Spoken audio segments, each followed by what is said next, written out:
yansurkumullah fala ghaliba lakum wa yakhzulkum faman dhal ladzi yansurukum min ba'dih wa 'ala Allah falyatawakkalul mu'minun. Jika Allah Subhanahu wa taala menolongmu sekalian, maka tidak ada siapapun dan apapun yang akan punya kemampuan untuk mengalahkan kamu. Kalau pertolongan Allah telah tiba, maka tidak ada kekuatan yang bisa mengalahkan siapapun yang ditolong oleh Allah Subhanahu wa taala. Namun sebaliknya, wa in yakhdhulkum,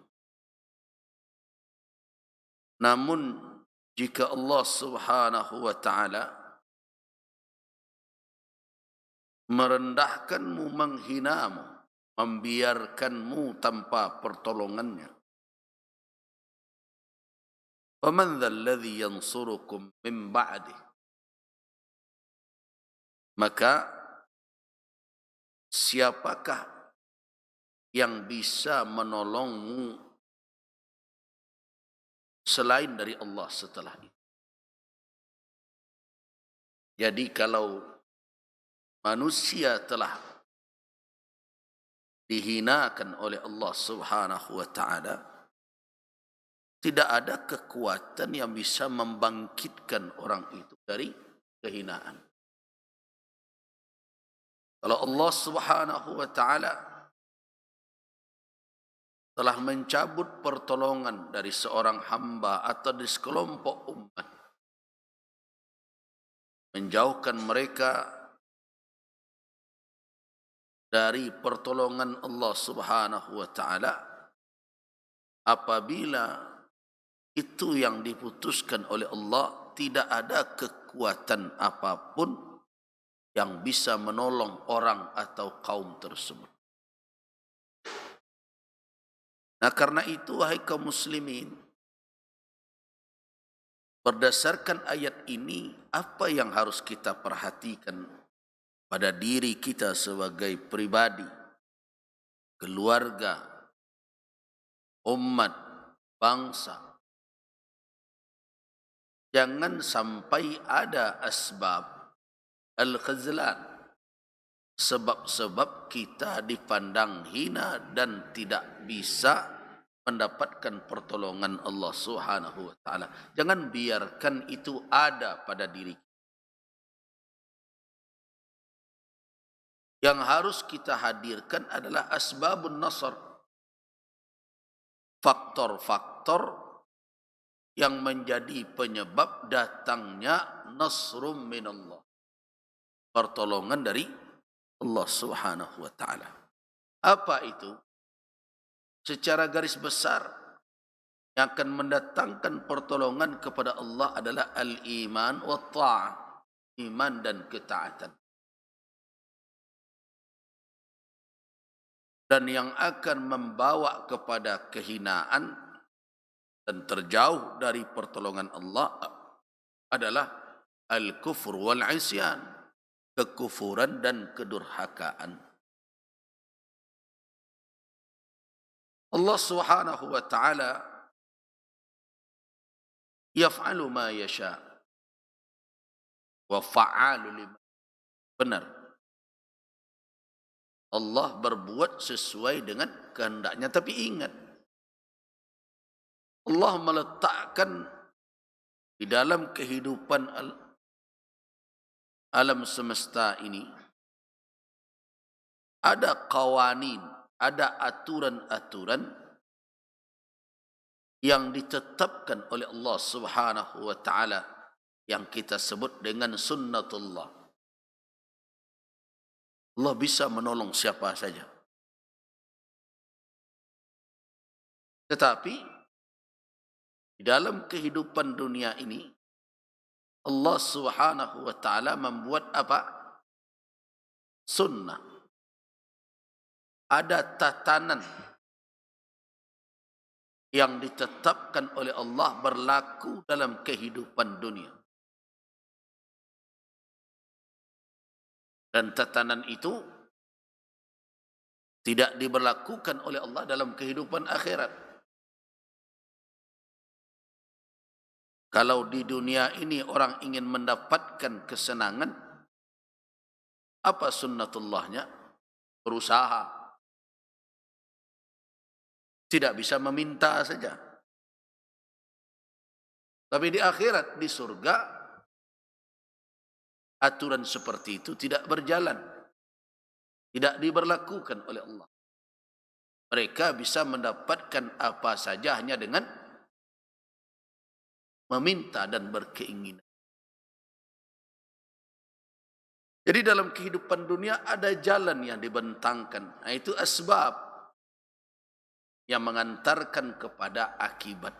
Jadi hukum sebab akibat yang kita sebut dengan hukum causality itu adalah tatanan yang dibuat oleh Allah untuk kehidupan dunia ini. Jadi orang kalau mau sukses, ya berusaha. Cukupkah berdoa saja? Tidak. Berdoa perlu, harus. Tetapi dengan hanya sekedar berdoa menjadi fatalistis, tidak lagi melakukan tindakan apapun, hanya menerima saja, itu bukanlah jalan yang dibentangkan oleh Allah untuk hidup. Nah, karena itu ketika kita berbicara nasrun minallah, pertolongan dari Allah Subhanahu wa taala, ada sebagian orang yang mengatakan Allah kan bisa menolong siapa saja. Iya. Allah ala kulli syai'in qadir. Dia maha mampu atas segala sesuatu.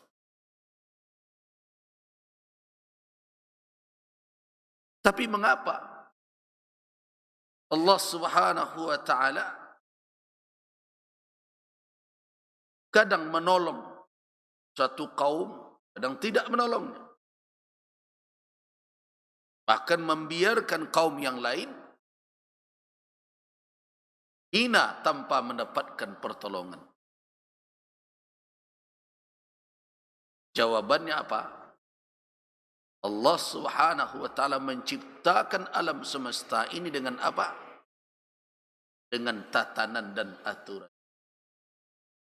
Siapa yang mengambil asbab, faktor-faktor yang berkaitan dengan pertolongan Allah akan mendapatkan pertolongan itu. Sebaliknya orang-orang yang menempuh berbagai hal yang menjauhkan dirinya dari pertolongan Allah akan mendapatkan demikian pula.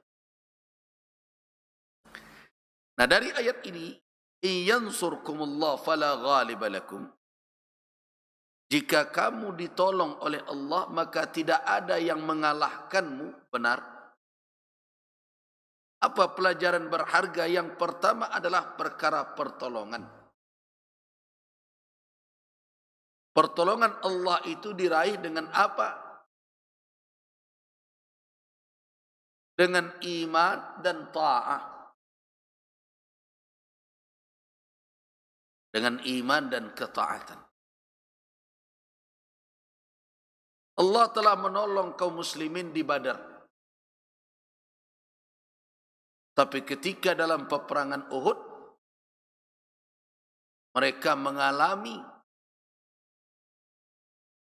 ujian yang berat sehingga mereka dikalahkan setelah kemenangan hampir berada di tangan.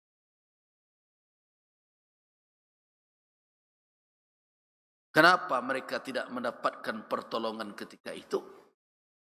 Karena sabab untuk meraih pertolongan tidak mereka jangkau. Apa itu?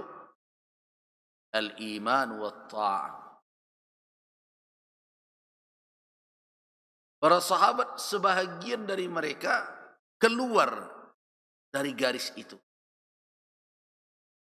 Mereka tanggalkan ketaatan kepada Rasul yang meminta mereka bertahan di bukit Al-Ainain itu walau apapun yang terjadi, tapi ternyata mereka durhakai perintah tersebut. Akhirnya apa? Lepaslah faktor penyebab mendapatkan pertolongan dari Allah. Nah, kenapa ini saya tegaskan? Karena banyak orang hari ini ketika menghadapi suatu persoalan buruk, dia tidak mendapatkan pertolongan dari Allah, jarang mau melihat kepada apa yang dia lakukan, tapi cenderung hanya menyalahkan Allah Subhanahu wa taala. Kapan orang bermuhasabah? Kalau dia tidak mendapatkan pertolongan itu, sebenarnya bukan pertolongan Allah yang tidak ada lagi, tetapi dia yang belum pantas untuk menerimanya karena asbabun nasr, sebab pertolongan tidak dipakainya. Nah, karena itu wahai kaum muslimin, hadirkanlah di dalam diri kita segala faktor yang membuat kita pantas menerima pertolongan dari Allah Subhanahu wa taala. Yang paling utama tentu adalah al-iman. Kemudian at-ta'ah. Nah, kalau pertolongan itu datang, maka pasti fala ghaliba lakum. Tidak ada yang mampu mengalahkan kamu, apapun dan siapapun. Namun sebaliknya, kalau Allah Subhanahu wa taala menghinakanmu dengan menjauhkan pertolongannya darimu, siapa lagi akan menolong kamu setelah Allah memperlakukanmu demikian? Jadi di antara yang paling kita khawatirkan di dalam kehidupan adalah jangan sampai Allah menjauhkan pertolongannya dari kita. Kenapa? Karena setiap saat, setiap waktu kita butuh dengan pertolongannya. Tidak ada manusia yang selamat tanpa pertolongan dari Allah Subhanahu wa taala.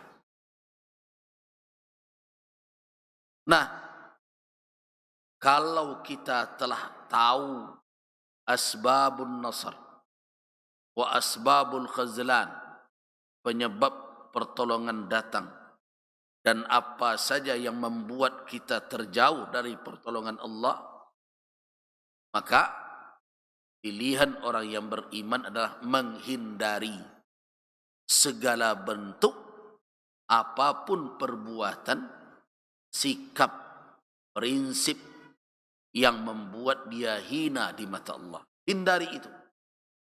Jauhkan. Jangan antara harapan dengan sikap bertolak belakang. Di satu sisi kita harapkan pertolongan, tapi yang kita pakai menjauhkan pertolongan itu. Jadi antara harapan dan permintaan kita kepada Allah dengan sikap dan perilaku kita bertolak belakang. Orang yang berdoa setiap saat, ya Allah, berikanlah saya kemuliaan, berikan saya kedudukan yang Engkau ridai. Ada orang yang meminta demikian. Tetapi bagaimana mulia perbuatan-perbuatan yang mengundang kehinaan dia lakukan. Banyak orang yang ingin terhormat dalam kehidupan dunia, tetapi tempat-tempat yang mendatangkan hina, dia singgahi juga. Terus datang hina kepada dirinya. Siapa yang disalahkannya? Allah. Nah, itu kan pekerjaan manusia demikian. Fa'ammal insan idza mabtalahu rabbuhu fa akramahu wa na'ama fa yaqulu rabbi akrama. Wa amma idza mabtalahu fa qadara alaihi rizqa fa yaqulu rabbi ahanan. Yang salah siapa? Tuhan saja. Itu cara manusia. Gagal dia, Tuhan yang.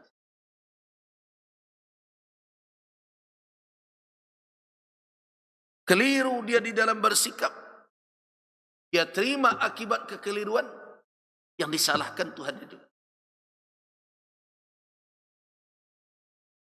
Padahal seluruh yang dia terima itu adalah akibat dari perbuatan mereka. Nah, kesadaran itulah yang mesti dijaga terus. Bukan sekali-sekali sadar begitu, tapi terus di dalam setiap tindakan kehidupan. Apakah yang saya lakukan ini membuat Tuhan saya ridha atau tidak, sehingga dia berikan berkah dan pertolongan kepada saya? Atau jangan-jangan yang saya lakukan ini membuat Allah murka kepada saya sehingga menjauhkan saya dari pertolongannya? Nah, pertanyaan itulah yang tidak boleh lepas dalam setiap langkah kehidupan manusia yang beriman. Bukan kerajuan dulu tanya kemudian. Kebanyakan dari kita takut dulu, bikin sudah itu. Kalau mengecek, lapen dahulu. Sudah itu, baru mengangu. Kecil orang kan ada, orang awak mengangu sebelum mengecek. Jangan mengecek dahulu, setelah itu baru tangangu. Kan? Artinya apa? Periksa dahulu sebelum melangkah. Sampai di mana perbuatan kita itu diridai oleh Allah atau tidak. Penuhi asbab itu. Kalau sabab-sabab ketaatan, keimanan yang kita perbuat, yang kita lakukan, telah kita ukur dengan tuntunannya, telah berada di atas pondasi keimanan tauhid, sudah berada di dalam petunjuk yang membuat kita taat kepadanya, maka yakinlah nasrum minallah wa fathun qarib. Jangan hanya menyebut nasrum minallah, tapi kita tidak pantas untuk menerimanya. Nah, apabila sudah kita lihat diri kita, kita ukur langkah perbuatan kita dengan ukuran yang diturunkannya kepada Rasulnya, maka apalagi sikap yang terakhir, penutupnya, wa 'alallah falyatawakkalil mu'minun. Begitu proses mengambil keputusan di dalam hidup. Jadi kalau ingin mendapatkan pertolongan dari Allah, bagaimana proses setiap gerak yang kita lakukan di dunia ini agar Allah senantiasa meliputi kita dengan pertolongannya? Periksa setiap akan melangkah, apakah itu sudah berada di dalam keimanan tauhid kita, dan apakah yang kita perbuat itu telah sesuai dengan tuntunan syariatnya. Artinya apakah kita sudah berada dalam ketaatan kepadanya, kepada Rasulnya. Kalau sudah, falyatawakkal, hendaklah orang itu tawakal kepada Allah. Kenapa? 'Ala Allah falyatawakkalil mu'minun. Nah, jadi di dalam ayat ini tersimpan dua petunjuk. Sebelum melangkah, periksa apakah sesuai dengan imanmu, apakah membuatmu taat kepadanya. Kalau sebaliknya yang kamu lakukan, perbuatanmu bercanggah dengan keimanan, bahkan di situ kamu menjurus kepada kekufuran dan kesyirikan, kemudian kamu keluar dari ketaatan, apa yang akan kamu peroleh? Khazlan, kehinaan. Allah jauhkan kamu dari pertolongannya.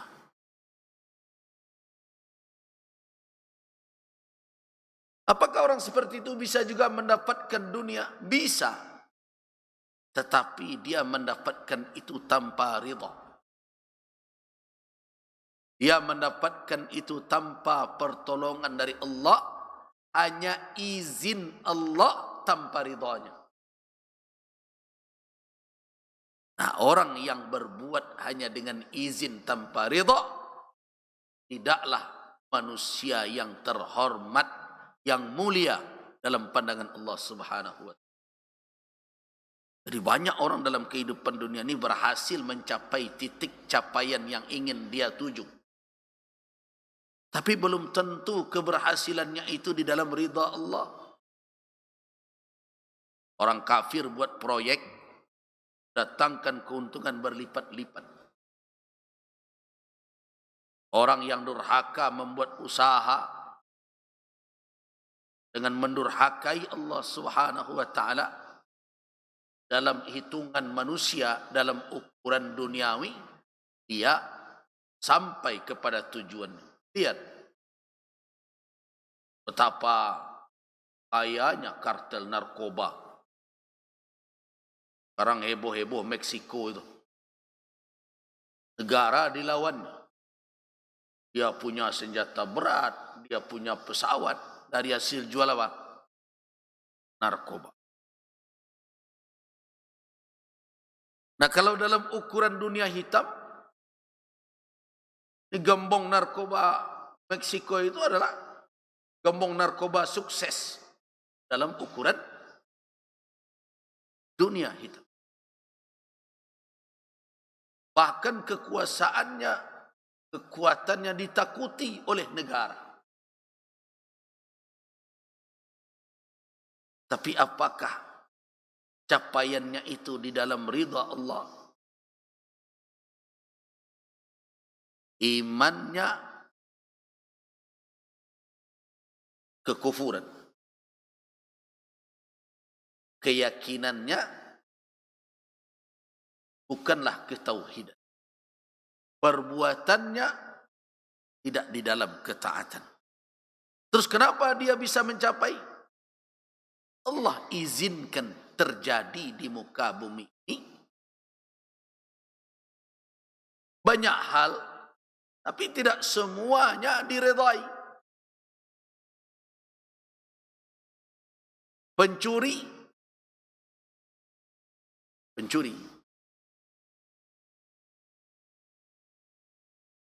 boleh dikatakan misalnya sukses mencuri. Apakah redha Allah dengan pencurian dan orang yang mencuri?